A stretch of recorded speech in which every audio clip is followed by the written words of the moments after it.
आहात आणि आता ही पत्रकार परिषद सुरू होते। या पत्रकार परिषदेचं थेट प्रक्षेपण लोकशाही मराठीच्या माध्यमातून तुम्ही पाहता।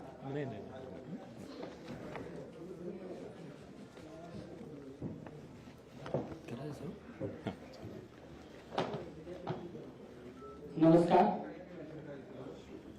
राज्य निवडणूक आयोगाच्या पत्रकार परिषदेत आपल्या सर्वांचं मनपूर्वक स्वागत। आज आपल्याला 12 वाजता आम्ही इन्व्हिटेशन पाठवलं, आपण सगळेजण आला, त्याबद्दल आपले मनपूर्वक आभार। आधीच्या पत्रकार परिषदेप्रमाणे माननीय आयुक्त आपल्याशी आधी संवाद साधतील, त्यानंतर प्रश्न उत्तर होतील। फक्त प्रश्न उत्तर एकेकाने जर विचारलं तर बरं होईल। मागच्या वेळेस कोण काय विचारत होतं हे लक्षात येत नव्हतं, त्याच्यामुळे आपल्यालाही व्यवस्थित विचारता येईल आणि उत्तरही व्यवस्थित देता येतील। त्याच्यामुळे आपल्या सगळ्यांना ही नम्र विनंती आहे की एकेकाने विचारा। हा, ते करणार आहे। हो, हिंदी आणि इंग्रजी दोन्ही। फक्त शेड्यूल आपण करू ना, शेड्यूल हिंदी आणि इंग्रजीमध्ये आपल्याला शेड्यूल आणि थोडक्यात माहिती सांगितली जाईल। आजच्या पत्रकार परिषदेत माननीय राज्य निवडणूक आयुक्त दिनेश वाघमारे, राज्य निवडणूक आयोगाचे सचिव सुरेश काकाणी, उपायुक्त राजेंद्र पाटील, उपसचिव सूर्यकृष्णमूर्ती उपस्थित आहेत। आता आपण पत्रकार परिषदेला सुरुवात करूया। माननीय राज्य निवडणूक आयुक्त यांना मी विनंती करतो की यांनी पत्रकार परिषदेला सुरुवात करावी। नमस्कार। प्रसार माध्यमांच्या सर्व प्रतिनिधींचं मी स्वागत करतो।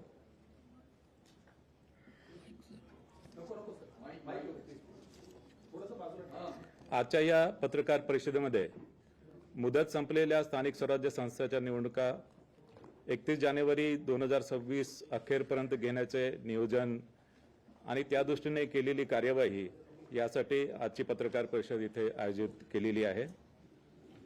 या स्थानिक स्वराज्य संस्थांच्या निवडणुकीच्या दृष्टीने आपल्याशी संवाद साधावा व आपल्या माध्यमातून सर्व माहिती मतदार, इच्छुक उमेदवार, राजकीय पक्ष व इतर संबंधितांपर्यंत पोहोचावी या उद्देशाने ही पत्रकार परिषद आयोजित केलेली आहे।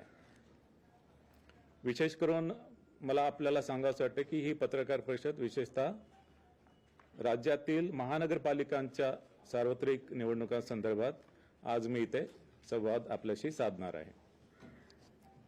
आपल्याला सांगायचं आहे की महाराष्ट्र राज्यातील 29 महापालिकाच्या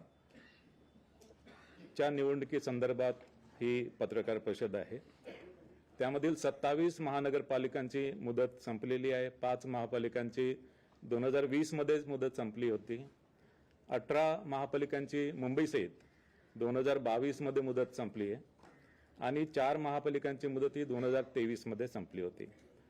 जालना आणि इचलकरंजी या 2 नवनिर्मित महापालिका आहेत आणि त्यांच्या संदर्भात पण आज मी माहिती सांगणार आहे। बृहन्मुंबई महानगरपालिकामध्ये प्रभागामध्ये 1 सदस्यीय प्रभाग आहेत आणि यामुळे बृहन्मुंबई महानगरपालिकेसाठी प्रत्येक मतदाराला फक्त 1 मत द्यावं लागेल। 28 महापालिका या बहुसदस्यीय आहेत आणि बहुतांश महापालिकेमध्ये एका प्रभागामध्ये 4 उमेदवार निवडून द्यायचे आहेत। त्या महापालिकेमधील काही प्रभाग असे आहेत की जिथे 3 उमेदवार असतील, काही प्रभाग असे असतील की जिथे 5 उमेदवार असतील। त्यामुळे या 28 महानगरपालिकेमध्ये मतदारांना साधारणतः 3 ते 5 मतं एका प्रभागामध्ये द्यावं लागते। या महापालिका निवडणुकीमध्ये नामनिर्देशन पत्र हे ऑफलाईनच घेण्यात येईल आणि या संदर्भात राजकीय पक्षांची जी बैठक झाली होती आणि राजकीय पक्षांनी केलेल्या मागणीनुसार या महापालिकांच्या निवडणुकीमध्ये नामनिर्देशन पत्र हे ऑफलाईनच स्वीकारण्यात येतील। जात वैधता पडताळणी संदर्भात राखीव जागावर ज्यांना निवडणूक लढवायची आहे त्यांना जात प्रमाणपत्र व जात वैधता प्रमाणपत्र त्यांना सादर करणे आवश्यक आहे। मात्र जात वैधता प्रमाणपत्रासाठी सादर केलेल्या अर्जाची सत्यप्रत किंवा अन्य कोणताही पुरावा त्यांनी दिला तरी तो एक्सेप्ट केला जाईल. मात्र 6 महिन्याच्या आत जात वैधता प्रमाणपत्र सादर करण्याचे असे हमीपत्र उमेदवारांना द्यावे लागेल आणि 6 महिन्याच्या आत जात वैधता प्रमाणपत्र सादर न करू शकलेल्या संबंधित उमेदवारांची निवड ही पूर्वलक्षी प्रभावाने रद्द होईल.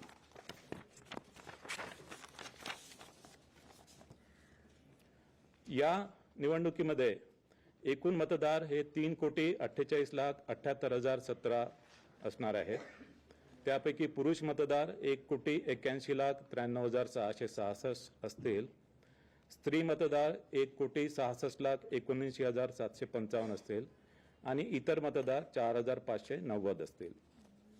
या निवडणुकीमध्ये 39,147 इतके मतदान केंद्र निश्चित करण्यात आलेले आहे. ही निवडणूक इलेक्ट्रॉनिक वोटिंग मशीनच्या माध्यमाने घेतली जाईल आणि त्यासाठी कंट्रोल युनिट 43,958 असतील. बॅलेट युनिट 87,916 असतील. बृहन्मुंबई महानगरपालिकेसाठी मतदान केंद्र एकूण 10,111 मतदान केंद्रे निश्चित करण्यात आलेली आहेत. यामध्ये बृहन्मुंबई महानगरपालिकेसाठी कंट्रोल युनिट 11,349 असतील. बॅलेट युनिट 22,698 असतील. या निवडणुकीसाठी जी मतदार यादी वापरणार आहोत त्यासाठी 1 जुलै 2025 ही अधिसूचित केलेल्या दिनांकाला असलेली मतदार यादी यासाठी वापरत आहोत आणि 1 जुलै 2025 ची मतदार यादी ही प्रभागनिहाय विभाजित करण्यात आलेली आहे आणि ही मतदार यादी ही भारत निवडणूक आयोगाकडून घेतलेली मतदार यादी असल्यामुळे या मतदार यादीमधील कुठलेही नाव डिलीट करणे किंवा कुठलेही नाव त्यामध्ये ॲड करणे याचे अधिकार राज्य निवडणूक आयोगाला नाही आहेत. मात्र चुकीने एका प्रभागामधील मतदार दुसऱ्या प्रभागामध्ये जर गेले असतील ते बदल करण्याचे अधिकार आहे. टंकलेखनामधल्या किंवा लेखनिकांच्या काही चुका असतील त्या सुद्धा दुरुस्त करण्याचे अधिकार आहेत. आणि विधानसभाच्या मतदार यादीमध्ये नाव आहे मात्र प्रभागनिहाय मतदार यादीमध्ये नाव नाही आहे ते सुद्धा नावं संमलित करण्याचे अधिकार असतील. या निवडणुकीसाठी मतदार यादीमधील संभाव्य दुबार मतदारांची ओळख केलेली आहे आणि संभाव्य दुबार मतदार यांच्या नावासमोर डबल स्टार असं त्यावर मार्क करण्यात आलेलं आहे. आणि संभाव्य दुबार मतदारांच्या संदर्भात जी प्रक्रिया आहे की संभाव्य दुबार मतदारामध्ये महापालिका आयुक्तांच्या मार्फत संभाव्य दुबार मतदारांच्या घरी जाऊन सर्वेक्षण केलेले आहे आणि त्यामध्ये दुबार मतदारांना विचारून तो कुठल्या मतदान केंद्रावर मत देईल या संदर्भात त्याच्याकडून लिहून घेण्यात आलेलं आहे आणि त्या मतदान केंद्राच्या व्यतिरिक्त इतर कोणत्याही मतदान केंद्रावर त्याला मतदान करू दिलं जाणार नाही. काही मतदार या मोहिमेला ज्यांनी रिस्पॉन्स दिलेला नाही त्यांना ते जर मतदान केंद्रावर मतदान करण्यासाठी आले आणि त्यांचं संभाव्य दुबार मतदार म्हणून नोंद आहे तर त्यांच्याकडून हमीपत्र स्वीकारलं जाईल आणि त्याची ओळख पटवली जाईल आणि ओळख पटवल्यानंतरच त्याला मतदान करता येईल. संभाव्य दुबार मतदार जे आहेत ते काही महानगरपालिकेमध्ये मोठ्या प्रमाणात आयडेंटिफाय झालेत. उदाहरणार्थ बृहन्मुंबई महानगरपालिकेमध्ये साधारणतः 11 लाखाच्या जवळपास संभाव्य दुबार मतदार होते. मात्र बृहन्मुंबई महानगरपालिकेने यासाठी सॉफ्टवेअरचं एक टूल डेव्हलप केलं आणि त्या सॉफ्टवेअर टूलच्या माध्यमाने आणि फील्ड व्हेरिफिकेशनच्या माध्यमाने त्यांची जी संभाव्य दुबार मतदारांची यादी आहे असेसमेंटप्रमाणे फक्त 7% त्या यादीपैकी 7% फक्त ॲक्च्युअल दुबार मतदार त्यांना आढळून आले. थोड्या बहुत फरकाने इतर सुद्धा महापालिकांमध्ये अशाच प्रकारची परिस्थिती आहे. मतदारांसाठी वोटर सर्चची जी फॅसिलिटी आहे ती राज्य निवडणूक आयोगाचं जे पोर्टल आहे त्या पोर्टलवर मतदारांची वोटर सर्च फॅसिलिटी उपलब्ध करण्यात आलेली आहे आणि यामध्ये मतदारांचं संपूर्ण नाव किंवा ई-पिक क्रमांक टाकून सर्च फॅसिलिटी उपलब्ध करण्यात आली आहे. याशिवाय आयोगाने मताधिकार म्हणून एक मोबाईल ॲप डेव्हलप केलेला आहे आणि या मोबाईल ॲपच्या माध्यमाने सुद्धा मतदारांना त्यांचं नाव, त्यांचं प्रभाग कुठल्या प्रभागामध्ये आहे आणि मतदान केंद्र कोणते आहे हे त्यांना या मताधिकार मोबाईल ॲपच्या माध्यमाने उपलब्ध होणार आहे. हे मोबाईल ॲप सध्या अँड्रॉइड प्लॅटफॉर्मवर अवेलेबल आहे आणि हे iOS प्लॅटफॉर्मवर सुद्धा अवेलेबल आम्ही करून देतो आहे. मतदार जनजागृतीसाठी वेगवेगळे क्रिएटिव्ह रील्स आणि गीत आयोगाच्या माध्यमाने तयार केलेले त्याचा वापर करणार आहोत. आणि याशिवाय महापालिका आयुक्तांना 32 विविध प्रकारच्या ज्या मीडिया ॲक्टिव्हिटीज आहेत त्याच्या माध्यमाने सुद्धा मतदार जनजागृती करण्यासाठी त्यांना आपण निर्देश दिलेले आहे. मतदान केंद्रावर ज्येष्ठ नागरिक व दिव्यांगासाठी पूर्ण सुविधा पुरवण्यात येणार आहे. त्यामध्ये तान्याबायासह असणाऱ्या स्त्रिया, गरोदर स्त्रिया, ज्येष्ठ नागरिक आणि दिव्यांग यांना मतदान केंद्रावर मतदान करण्यासाठी प्राधान्य दिले जाणार आहे. प्रत्येक मतदान केंद्रावर रॅम्प आणि व्हीलचेअर जिथे आवश्यक असेल ती व्यवस्था करण्यात येणार आहे. आणि प्रत्येक मतदान केंद्रावर जे अश्युअर्ड मिनिमम फॅसिलिटीज आहे त्याच्यामध्ये विजेची व्यवस्था आहे, पिण्याचं पाणी आहे, सावलीची सुविधा आहे, शौचालयाची व्यवस्था आहे, या सुविधा उपलब्ध आहे. काही मतदान केंद्र हे आदर्श मतदान केंद्र म्हणून असतील आणि काही मतदान केंद्र हे पिंक मतदान केंद्र किंवा गुलाबी मतदान केंद्र असतील.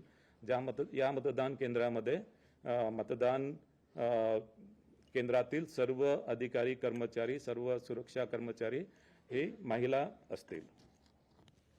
या निवडणुकीसाठी निवडणूक निर्णय अधिकारी म्हणून 290 अधिकाऱ्यांची नेमणूक करण्यात आलेली आहे आणि सहाय्यक निवडणूक निर्णय अधिकारी म्हणून 870 अधिकाऱ्यांची नेमणूक करण्यात आली आहे. याशिवाय या निवडणुकीसाठी 1,96,605 इतके कर्मचारी निश्चित करण्यात आलेले आहे. प्रचार कालावधी संपल्यानंतर मुद्रित, इलेक्ट्रॉनिक आणि समाज माध्यमाद्वारे प्रचारविषयक जाहिराती प्रसारित करता येणार नाही. या निवडणुकीसाठी मतदान समाप्तीच्या 48 तास अगोदर प्रचारावर निर्बंध राहणार आहे.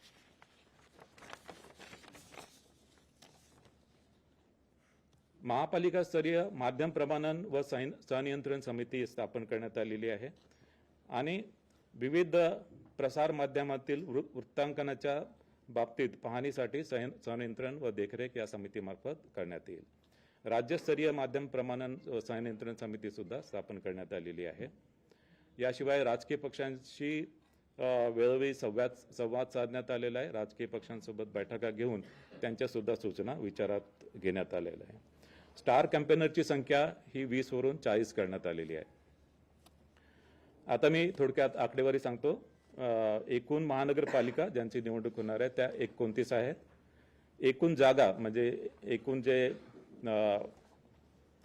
एकूण जागा ज्यासाठी निवडणूक होणार आहे ते 2,869 जागांसाठी निवडणूक होणार आहे. त्यामध्ये महिला 1,442, अनुसूचित जाती 341, अनुसूचित जमाती 77 आणि नागरिकांचा मागास प्रवर्ग 759. एकूण महानगरपालिका 29, एकूण जागा 2,869, महिला 1,442, अनुसूचित जाती 341, अनुसूचित जमाती 77, नागरिकांचा मागास प्रवर्ग 759. या निवडणुकीमध्ये ज्या निवडणुकीच्या खर्चावर जी मर्यादा आहे, बृहन्मुंबईसह अ वर्ग महानगरपालिकेसाठी 15 लाख, ब वर्ग महानगरपालिकेसाठी 13 लाख, क वर्ग महानगरपालिकेसाठी 11 लाख आणि ड वर्ग महानगरपालिकेसाठी 9 लाख. आजपासून संबंधित सर्व 29 महानगरपालिका क्षेत्रात आचारसंहिता लागू करण्यात आली आहे आणि जरी आचारसंहिता या 29 महानगरपालिका क्षेत्रापुरती जरी असेल तरी या महानगरपालिका क्षेत्राबाहेर जर एखादी घटना किंवा एखादा कार्यक्रम किंवा एखादी घोषणा अशा प्रकारे करण्यात आली की जी महानगरपालिकेच्या मतदारांवर प्रभाव करणारी आहे तर त्यावर सुद्धा आचारसंहिता लागू होणार आहे. मात्र ही आचारसंहिता नैसर्गिक आपत्तीच्या उपाययोजना आणि ज्या वेगवेगळ्या प्रकारच्या ज्या डिझास्टर्स येतात त्यासाठी मदतीसाठी ही आचारसंहिता यामध्ये आडकाठी असणार नाही. आता मी निवडणुकीचा कार्यक्रम आपल्याला सांगतो आहे आणि हा निवडणुकीचा कार्यक्रम बृहन्मुंबई महानगरपालिका आणि तसेच इतर महानगरपालिका या दोघांसाठी हा कार्यक्रम मी सांगतो आहे. नामनिर्देशन पत्र स्वीकारणे याचा कालावधी आहे 23 डिसेंबर ते 30 डिसेंबर 2025. 23 डिसेंबर ते 30 डिसेंबर 2025. नामनिर्देशन पत्र स्वीकारण्याचा कालावधी 23 डिसेंबर ते 30 डिसेंबर 2025. नामनिर्देशन पत्राची छाननी होणार आहे 31 डिसेंबर 2025. नामनिर्देशन पत्राची छाननी 31 डिसेंबर 2025. उमेदवारी माघारीची मुदत असणार आहे 2 जानेवारी 2026. उमेदवारी माघारीची मुदत 2 जानेवारी 2026. निवडणूक चिन्ह वाटप व अंतिम उमेदवारांची यादी. निवडणूक चिन्ह वाटप व अंतिम उमेदवारांची यादी 3 जानेवारी 2026. निवडणूक चिन्ह व अंतिम उमेदवारांची यादी 3 जानेवारी 2026. मतदानाचा दिनांक 15 जानेवारी 2026. मतदानाचा दिनांक 15 जानेवारी 2026. मतमोजणीचा दिनांक 16 जानेवारी 2026.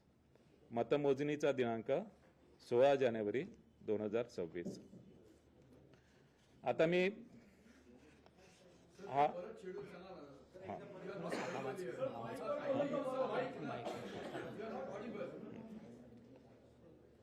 निवडणुकीचा कार्यक्रम मी पुन्हा एकदा सर्वांना सांगतोय आणि हा निवडणुकीचा कार्यक्रम बृहन्मुंबई महानगरपालिका व इतर महापालिका या दोघांसाठी मी सांगतोय. दोघांसाठी डेट्स जे आहेत त्या डेट्स मी आपल्याला सांगतोय. नामनिर्देशन पत्र स्वीकारणे. नामनिर्देशन पत्र स्वीकारणे 23 डिसेंबर ते 30 डिसेंबर 2025.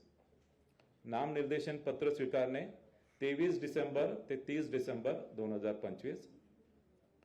नामनिर्देशन पत्राची छाननी. नामनिर्देशन पत्राची छाननी 31 डिसेंबर 2025. उमेदवारी माघारीची मुदत. उमेदवारी माघारीची मुदत 2 जानेवारी 2026. उमेदवारी माघारीची मुदत 2 जानेवारी 2026. निवडणूक चिन्ह वाटप व अंतिम उमेदवारांची यादी. निवडणूक चिन्ह वाटप व अंतिम उमेदवारांची यादी 3 जानेवारी 2026. निवडणूक चिन्ह वाटप व अंतिम उमेदवारांची यादी 3 जानेवारी 2026. मतदानाचा दिनांक. मतदानाचा दिनांक 15 जानेवारी 2026. मतदानाचा दिनांक 15 जानेवारी 2026. मतमोजणीचा दिनांक. मतमोजणीचा दिनांक 16 जानेवारी 2026.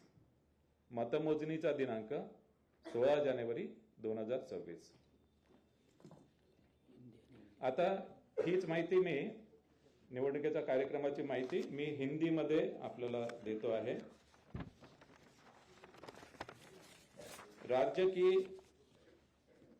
बृहन्मुंबई महानगरपालिका सहित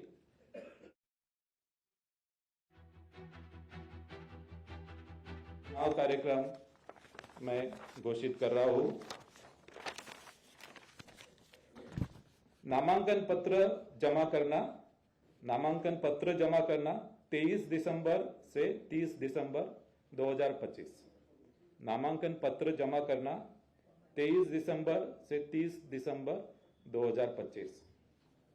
नामांकन पत्रों की जांच. नामांकन पत्रों की जांच 31 दिसंबर 2025. नामांकन पत्रों की जांच 31 दिसंबर 2025. उम्मीदवारी वापस लेने की अंतिम तारीख. उम्मीदवारी वापस लेने की अंतिम तारीख 2 जनवरी 2026. उम्मीदवारी वापस लेने की अंतिम तारीख 2 जनवरी 2026. चुनाव चिन्ह वितरित करना. चुनाव चिन्ह वितरित करना और उम्मीदवारों की अंतिम सूची. चुनाव चिन्ह वितरित करना और उम्मीदवारों की अंतिम सूची 3 जनवरी 2026. चुनाव चिन्ह वितरित करना और उम्मीदवारों की अंतिम सूची 3 जनवरी 2026। चुनाव की तारीख 15 जनवरी 2026। चुनाव की तारीख 15 जनवरी 2026। मतगणना 16 जनवरी 2026। मतगणना 16 January 2026। Now I will tell this election program in English. I am declaring the election schedule of 29 municipal corporation in Maharashtra. Filing of nomination 23rd December to 30th December 2025. Filing of nomination 23rd December to 30th December 2025. Scrutiny of nomination 31st December 2025. Scrutiny of nomination 31st December 2025. Withdrawal of candidature 2nd January 2026. Withdrawal of candidature 2nd January 2026. Allotment of election symbol and final list of contesting candidate. Allotment of election symbol and final list of contesting candidate 3rd January 2026. Allotment of election symbol and final list of contesting candidate 3rd January 2026. Date of poll 15th January 2026. Date of poll 15th January. Election symbol and final list of contesting candidate 3rd January 2026. Allotment of election symbol and final list of contesting candidate 3rd January 2026. Date of poll 15th January 2026. Date of poll 15th January 2026. Counting of votes 16th January 2026. Counting of votes 16th January 2026. So this is the election schedule. तर अशा प्रकारे हा निवडणूक कार्यक्रम घोषित करण्यात आलेला आहे आणि यानंतर आपण प्रश्नोत्तराला सुरुवात करू.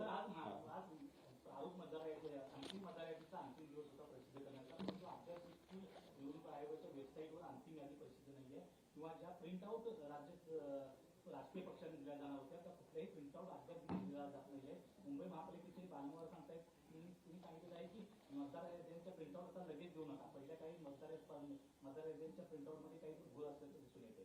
हे नसताना अचानकपणे तुम्ही एवढी घाई गडबड करतायत असं फक्त बृहन्मुंबई महानगरपालिकेच्या संदर्भात मतदार यादींच्या याच्यामध्ये टेक्निकल इश्यू होता. तो टेक्निकल इश्यू सॉर्ट आउट झालेला आहे आणि आता कुठल्याही प्रकारचा टेक्निकल इश्यू त्याच्यामध्ये राहिलेला नाही आणि मतदार यादींबाबत कुठल्याही प्रकारचा घोळ नाही आहे आणि जो थोडा एक इश्यू आलेला होता तो आम्ही सॉर्ट आउट केलेला आहे.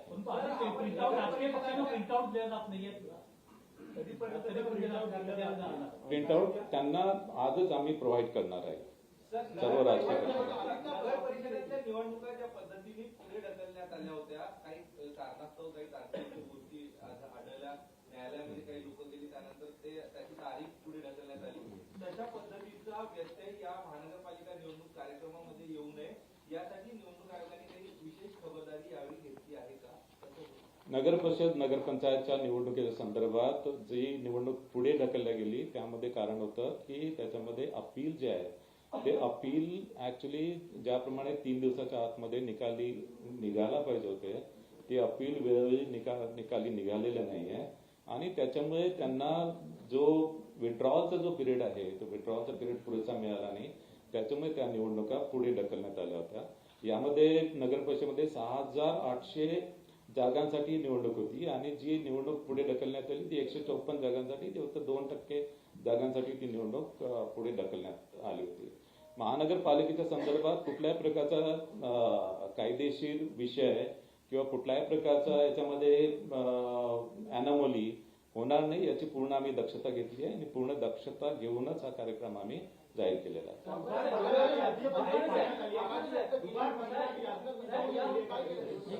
एक प्रश्न आहे की ज्या नुकत्या स्थानिक स्वराज्य संस्थांच्या निवडणुका पार पडल्या, अनेक राजकीय पक्षांनी नाराजी व्यक्त केली आहे निवडणूक आयोगाच्या एकूण कारभारावर, कारण प्रचंड वेळ दिसून आला. मग निवडणुका काही ठिकाणी पुढे ढकलणं असेल, काही ठिकाणी जो ब्रीथिंग पिरियड असतो प्रचार समाप्तीचा तो रात्री 10 वाजेपर्यंत होता आणि दुसऱ्या दिवशी सकाळी पुन्हा 7ला मतदान सुरू झालं. परत निवडणुकीचा निकाल घोषित करणं सुद्धा तुम्हाला 21 तारखेला ती तारीख पुढे ढकलावी लागली. या सगळ्या कारभारावर अनेक राजकीय पक्षांनी नाराजी व्यक्त केलेली आहे. तुमचं मत काय? मुख्यमंत्र्यांनी नाराजी व्यक्त केली. नाही, यामध्ये ऍक्च्युली जी निवडणूक पुढे ढकलण्यात आली त्यामध्ये त्याला कारण होतं, कारण की ज्या ठिकाणी अपील फाईल झालेले होते त्या अपील डिसाईड करण्यासाठी उशीर झाला आणि तो अपील डिसाईड करण्यासाठी उशीर झाला म्हणून तिथे उमेदवारी मागे घेण्याची विड्रॉलसाठी जी 3 दिवसाची जी मुदत आहे रूल नंबर 17(ब) प्रमाणे 3 दिवसाची मुदत तिथे देता आली नाही आणि त्याच्यामुळे त्या निवडणुका आपण पुढे ढकलल्या. ऍक्च्युली ज्या निवडणुका पुढे ढकलल्या नाही त्यांचं जे मतमोजणीचं जे काम आहे ते आम्ही 3 डिसेंबरलाच ठेवलेलं होतं. मात्र माननीय उच्च न्यायालयाच्या आदेशाप्रमाणे ही जी मतमोजणी आहे मतमोजणी आता ज्या निवडणुका पुढे ढकलल्या आहेत त्या सर्व आणि 2 डिसेंबरला जे मतदान झालेलं आहे आणि आता 20 डिसेंबरला ज्या निवडणुका होणार आहे यानंतर सर्वांचंच मतमोजणी ही 21 डिसेंबर रोजी होणार आहे.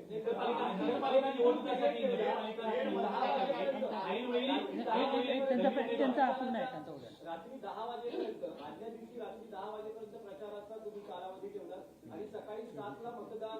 जो ब्रीदिंग पिरियड होता त्यावरही आक्षेप नाही, ब्रीदिंग पिरियड जो आहे त्याच्यामध्ये कारण की या ज्या आम्ही निवडणुका घेतो या ज्या संबंधित जे कायदे आहेत संबंधित अधिनियम आणि कायदे नियम आहेत त्याप्रमाणे घेतो.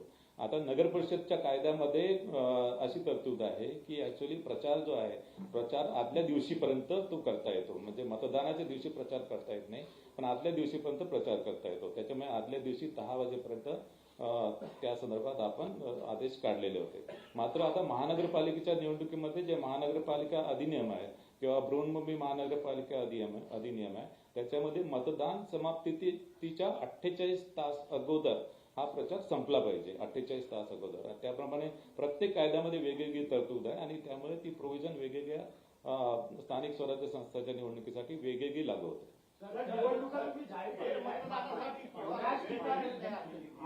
आज के दिन में 29 कॉर्पोरेशन का फाइनल वोटिंग लिस्ट पब्लिश होने वाला था.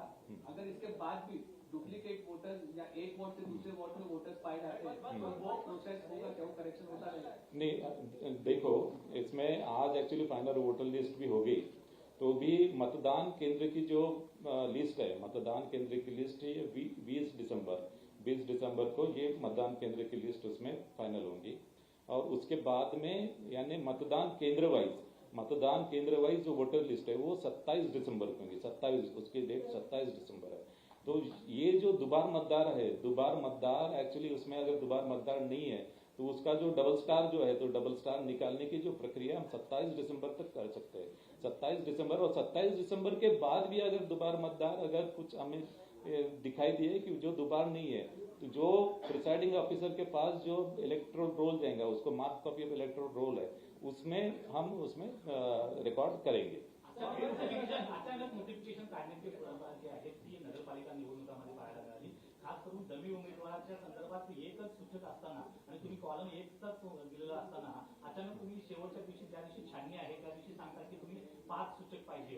ते अचानक जे नोटिफिकेशन निघे आहे ती यावेळी खंडित होणार आहे का आणि अचानक नोटिफिकेशन काढणे या संदर्भात राजकीय पक्षांसोबत बैठक झाली आणि जे काही आम्ही क्लॅरिफिकेशन दिलेले होते क्लॅरिफिकेशन ऍक्च्युली राजकीय पक्षांनी किंवा उमेदवारांनी ज्याप्रमाणे आमच्याकडे रिप्रेझेंटेशन केलेलं होतं त्या रिप्रेझेंटेशन अनुसार आम्ही आमचे जे इन्फरन्स आहे त्या इन्फरन्स प्रमाणे आम्ही मार्गदर्शन केलं होतं. या निवडणुकांमध्ये विशेषतः डमी उमेदवारांच्या बाबतीत किंवा आपण ज्याला पर्यायी उमेदवार राजकीय पक्षांशी 2 दिवसाआधीच बैठक झालेली आहे. त्यांना जी रूल्स आहे ते रूल्स आम्ही समजून सांगितले आहे त्याच्यामध्ये त्यांचं समाधान झालेलं आहे आणि त्यामध्ये कुठल्याही प्रकारचा बदल किंवा कुठल्याही प्रकारचं आम्ही या संदर्भात डेव्हिएशन करणार नाही. एक मिनिट त्यांचा राहू द्या. उदयजी उदय मतदार याद्यांमधल्या घोळासंदर्भात अनेकदा तुमच्या भेटी घेतलेल्या आहेत. त्यात अनेक राजकीय पक्ष आहेत. अशा सगळ्या राजकीय पक्षांचं निवडणूक आयोगाचं समाधान केलं आहे का? आणि आज पत्रकार परिषदेतून तुम्ही आश्वस्त करू शकता का या राजकीय पक्षांना की हे सगळे मतदार याद्यांमधले घोळ मिटवण्यात आलेले आहेत? राजकीय पक्षांची बैठक मी निवडणूक घोषित करण्यापूर्वी केली. त्यासाठीच मी राजकीय पक्षांचा विश्वास संपादन करूनच ही निवडणूक घोषित केलेली आहे. त्यांना दुबार मतदारांबाबत माहिती दिली. त्यांना वोटर्स सर्च बाबत अनेक शंका कुशंका होत्या, त्या सुद्धा त्यांना पोर्टलवर त्यांना पूर्ण दाखवण्यात आला. वोटर्स सर्च फॅसिलिटी त्यांना दाखवण्यात आली. मताधिकार ॲप त्यांना दाखवण्यात आलेला आहे. आणि त्यानंतर बृहन्मुंबई महानगरपालिकेने जे दुबार मतदारांची जी टूल्स डेव्हलप केलं आहे ते टूल सुद्धा त्यांना दाखवलं. त्या टूल्स बद्दल पण ते पूर्ण समाधानी झालेले आहे. आणि हे टूल इतर सुद्धा महानगरपालिकांमधून वापरा अशा प्रकारचं रिकमेंडेशन त्यांनी केलेलं आहे. आणि इतर महानगरपालिका जसं पिंपरी चिंचवड महानगरपालिकेने त्यांच्याकडे टूल डेव्हलप केलेला आहे. आणि या टूलच्या माध्यमाने दुबार मतदार जे आहेत, टोटल दुबार मतदार ऍक्च्युअल जे दुबार आहेत ते फक्त 5% ते 20%च आढळून आले. जास्तीत जास्त 20%, कमीत कमी 5%. बृहन्मुंबई महानगरपालिकेच्या बाबतीत ते फक्त 7% आढळून आले आहे.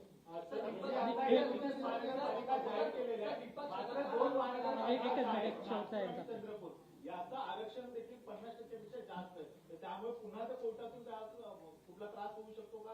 आणि त्यासाठी पुन्हा काही प्रक्रिया करावी लागणार आहे का? यामध्ये नागपूर आणि महानगरपालिकेचं 50% पेक्षा जास्त आरक्षण आहे. यामध्ये माननीय सर्वोच्च न्यायालयाने जे आदेश दिलेले आहे, सर्वोच्च न्यायालयाने आदेश दिलेले आहे की जरी ज्या महानगरपालिकांचं आरक्षण 50%च्या वरती जरी जात असेल तरी त्यांच्या निवडणुका तत्काळ कंडक्ट करण्याचे त्यांनी निर्देश दिलेले आहेत. आणि या सर्व निवडणुका या माननीय सर्वोच्च न्यायालयाच्या अंतिम आदेशाच्या अधीन असतील.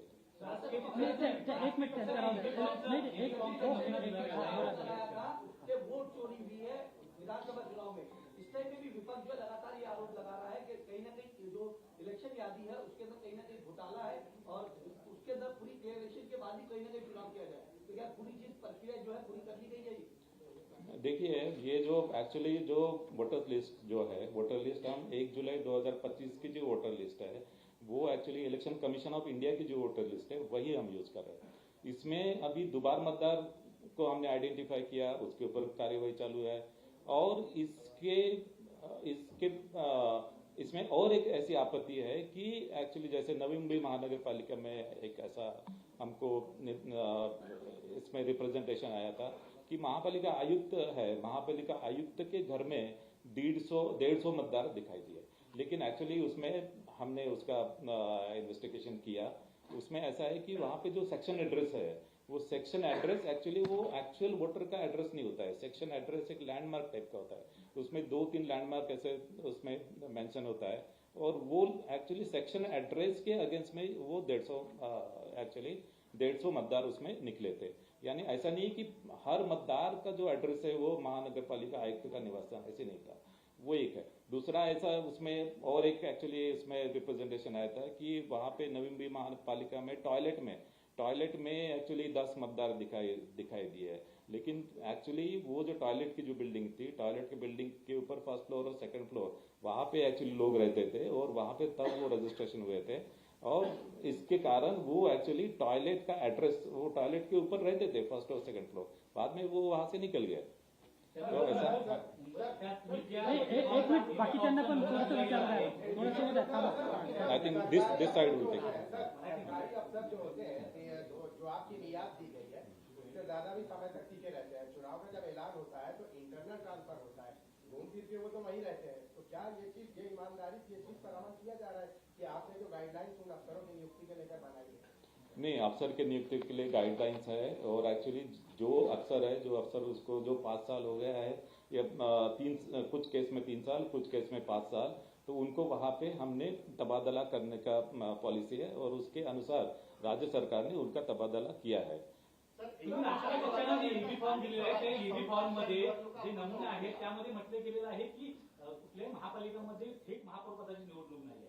परंतु आता तुम्ही जे पीयू फॉर्मचं नमूद दिलेलं आहे त्यामध्ये थेट महापौर म्हणजे महापौर पदासाठी देखील नाव लिहिलेलं नाही आहे. नाही त्या अशा चुका ज्या नाही आहेत नाही त्या नाही दिसून येत हे चुका नाही आहे कारण की हे जे सर्व नियम अधिनियम राज्य शासन करतो. आता याच्यामध्ये नगर परिषदेमध्ये कधी नगराध्यक्ष पद असते, कधी निघून जाते, त्याच्यामध्ये हे बदल होत राहतात आणि तसंच म्हणजे महापौर पद जे आहे ते कधी डायरेक्ट इलेक्शन होईल, कधी होणार नाही आणि त्याच्यामुळे तो जो नमुना जो आहे तो यथास्थिती महापौर जर असेल तर तो महापौरासाठी वापरला जाईल कारण की हे जे नियम अधिनियम हे आमच्या हातामध्ये नाही आहे. हे ऍक्च्युली राज्य सरकार आता नगराध्यक्षाच्या बाबतीत कधी नगराध्यक्षाची डायरेक्ट निवडणूक होत होती, कधी नगराध्यक्ष ऍक्च्युली त्यानंतर इनडायरेक्ट त्याचे इलेक्शन होत होतं आणि त्याच्यामुळे फॉर्मॅट जे आहे ते फॉर्मॅट आपले युनिफॉर्म असायला पाहिजे, एकच फॉर्मॅट असायला पाहिजे, त्याच्यामुळे ती प्रोव्हिजन केलेली आहे. इकडे थांबा एकच मिनिट यांचा हा मैंने आपको बताया डुप्लीकेट वोटर्स जो है डुप्लीकेट नहीं दुबार वोटर्स जो है यानी संभाव्य दुबार ऑन एंड अराउंड 15 लाख है, ऑन एंड अराउंड 15 लाख. उसमें से ये 15 लाख ऑल ओवर महाराष्ट्र की फिगर बताओ, उसमें से मुंबई का जो है मुंबई का 11.5 लाख अकेला मुंबई का है और उसमें 11.5 लाख में मुंबई ने जो एक्सरसाइज किया है उसमें वो एक्सरसाइज में उनको ऐसा दिखाई दिया है कि एक्चुअल दुबार जो है वो सिर्फ 70,000 to 80,000 है. 31 जानेवारीपर्यंत स्थानिक स्वराज्य संस्थांच्या निवडणुका पूर्ण होतील का सर्वोच्च न्यायालयाने दिलेल्या निर्णयानुसार आणि दुसरं यामध्ये फेरमतदान जर करायची गरज पडली तर त्याची तारीख स्पेसिफिक असेल का? यामध्ये बघा 31 जानेवारी 2026 पर्यंत सर्व निवडणुका घ्यायच्या आहेत. आम्हाला नगर परिषद नगरपंचायतच्या निवडणुका ऍक्च्युली मोस्टली 90% आम्ही घेतलेल्या आहेत. आता 10% शिल्लक आहे ते आपण 20 तारखेला घेणार आहे आणि 21 तारखेला निकाल लागणार आहे. सेकंड एक मिनिट लेट मी कम्प्लीट.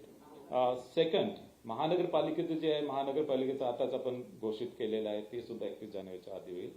आता जिल्हा परिषद पंचायत समितीच्या बाबतीत माननीय सर्वोच्च न्यायालयाने आदेश दिलेला आहे की फक्त ज्या जिल्हा परिषद पंचायत समिती याचं रिझर्वेशन जे आहे 50%च्या आतमध्ये जिथे आहे तिथेच तुम्ही घ्या.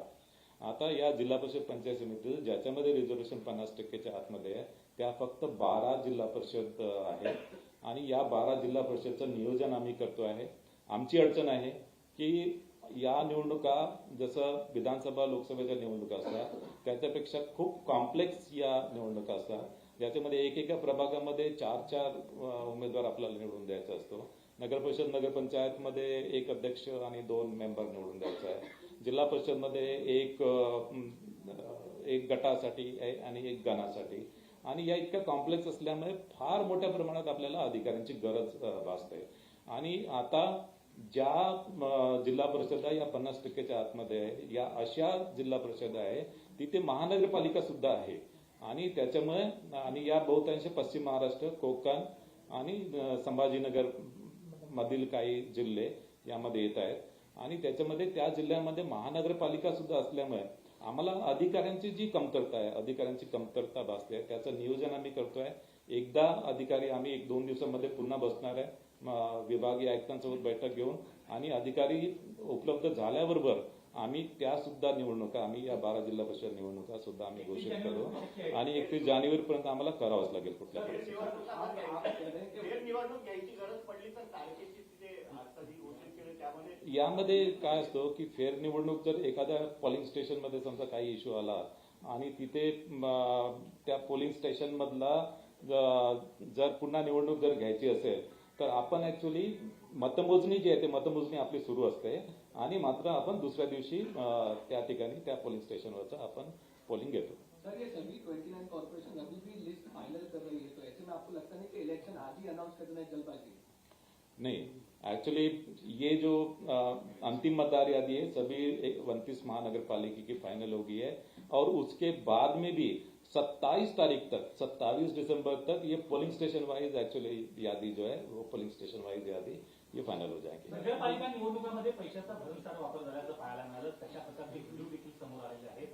अनेक ठिकाणी कारवाई केल्याचे केवळ दिखावा झाला परंतु महापालिका निवडणुकांमध्ये यामध्ये प्रचंड अशा प्रकारचा पैशाचा वापर जो आहे तो अधिक होऊ शकतो. त्या संदर्भात अधिक काळजी घेणं गरजेचं वाटतं का आणि तशा प्रकारचं नियोजन निवडणूक आयोगाकडून केलं जाते का? कारण या सर्वाधिक जास्त नगरपालिका निवडणुकांमध्ये राष्ट्रवादीत जास्त आरोप केले गेले की पैशाचा वाटप झालेला आहे मतदारांना. नगरपरिषद नगरपंचायतीमध्ये साधारणतः ऍक्च्युली ज्या आपण काळजी घेतली होती त्याप्रमाणेच महानगरपालिकेच्या इलेक्शनमध्ये पण आपल्याकडे flying squad, static surveillance team आणि आपला या पैशांच्या वाटपांसंदर्भात आपण सर्व बँक आहेत किंवा मग ज्या पतसंस्था आहे यावर पूर्ण आपलं नियंत्रण आणि मॉनिटरिंग याच्यामध्ये आहे.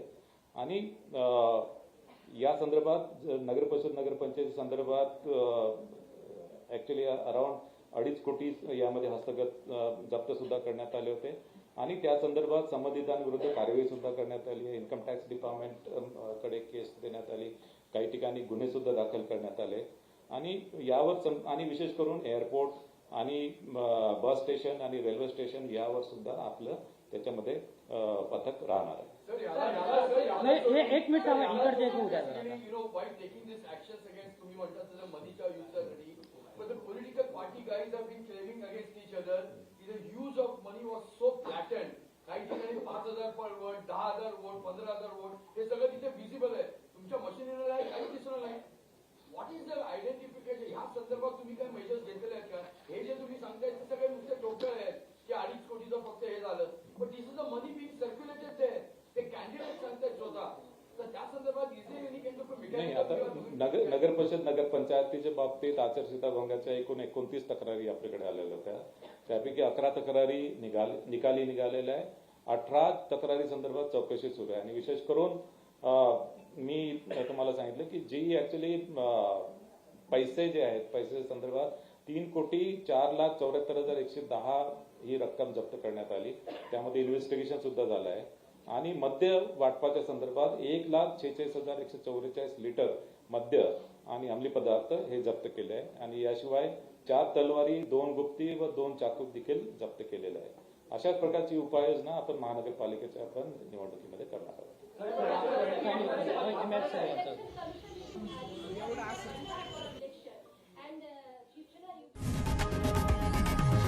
लोकशाही मराठी ऐका, पहा, जागरूक रहा.